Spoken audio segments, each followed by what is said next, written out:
Buen día a todos los estudiantes de sexto, 6.3 y 6.4. Como lo vimos en la clase anterior, esta semana trabajaremos la evolución del hombre y sus edades de evolución.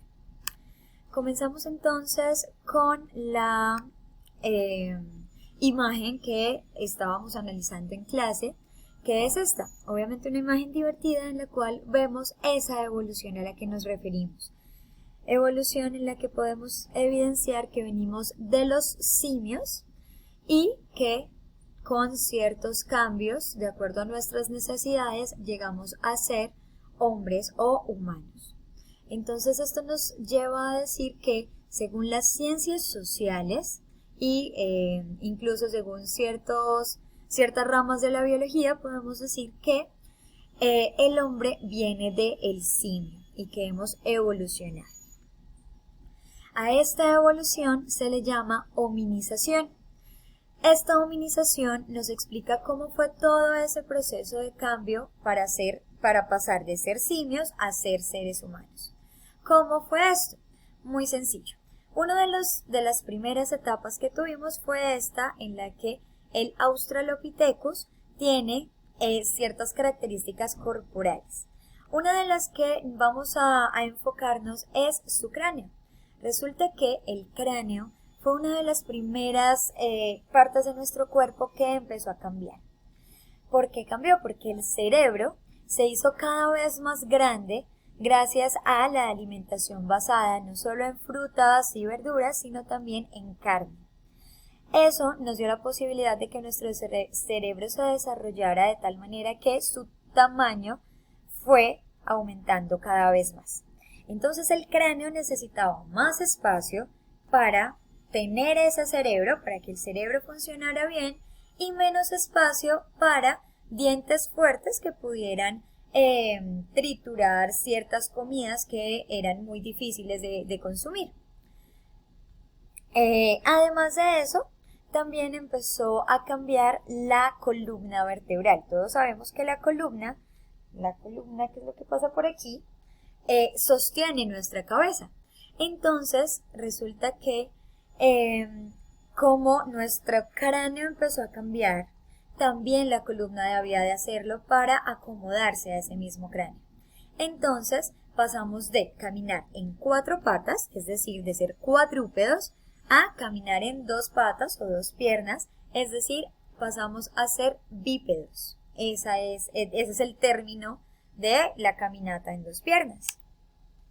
También nuestra mano, cambió. Vemos entonces las 3 primeras manos que se logran ver en nuestra imagen y vemos que así eran las manos de esos primeros simios o de esos primates. Grandes uñas, garras, largos dedos, los dedos muy juntos los 5. Pero si vemos las manos actuales, no solo del ser humano, sino también del chimpancé y del gorila, vemos ciertas diferencias con esos primates. ¿Cuál es una de las primeras diferencias? El largo del dedo. Los dedos se hicieron más corticos, ya no eran tan largos. Luego, las uñas ya no tenían que ser garras para trepar árboles, sino que simplemente protegen nuestros dedos. Entonces son mucho más cortas y mucho más delgadas. Y de igual manera tenemos esto que es un dedo opuesto a los demás. Ustedes saben que este es el pulgar, ¿cierto?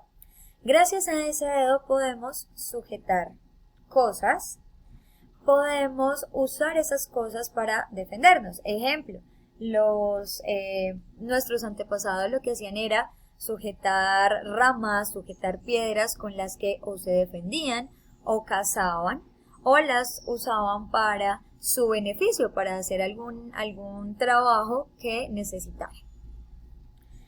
Luego entonces de ver estos cambios físicos que sufrió el cuerpo, entendemos entonces o pasamos a ver mejor las diferentes etapas de esa evolución. Las 2 primeras etapas son el Ardipithecus y el Australopithecus. Son muy parecidas entre ellas. ¿Cuál era la mayor diferencia? El Ardipithecus aún tenía la capacidad de caminar en 4 patas. es muy parecido al chimpancé actual. El Australopithecus, que aparece un poco después del anterior, del Ardipithecus, empieza a caminar ya en dos piernas y además su cerebro, aunque es más pequeño, es más eficiente, funciona mejor.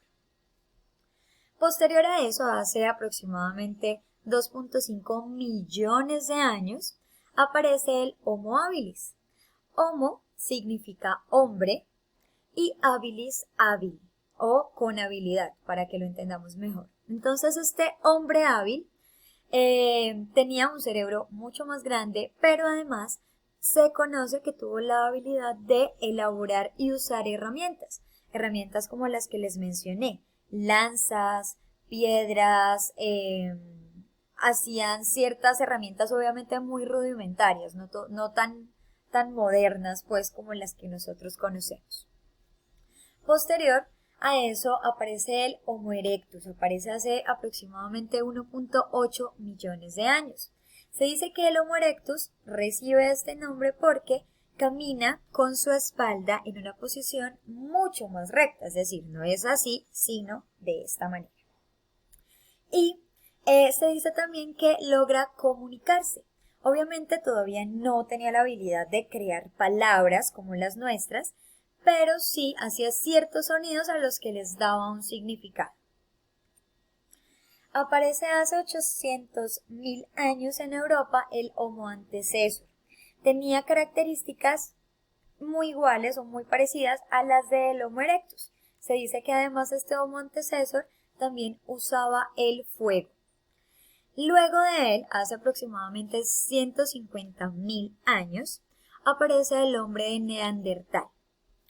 Este era de tamaño mucho más pequeño que los anteriores y era muy robusto. Cuando decimos robusto es una espalda ancha, unos brazos gruesos, piernas gruesas. Se dice que él fue el primero en enterrar a sus muertos.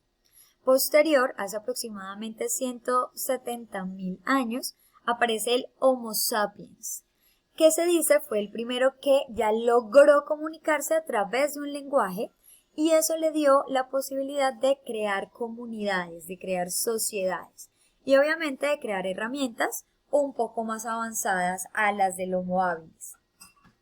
Y finalmente, hace aproximadamente 100.000 años aparece el Homo sapiens sapiens, que es la última etapa de esta evolución y que es la etapa, por decirlo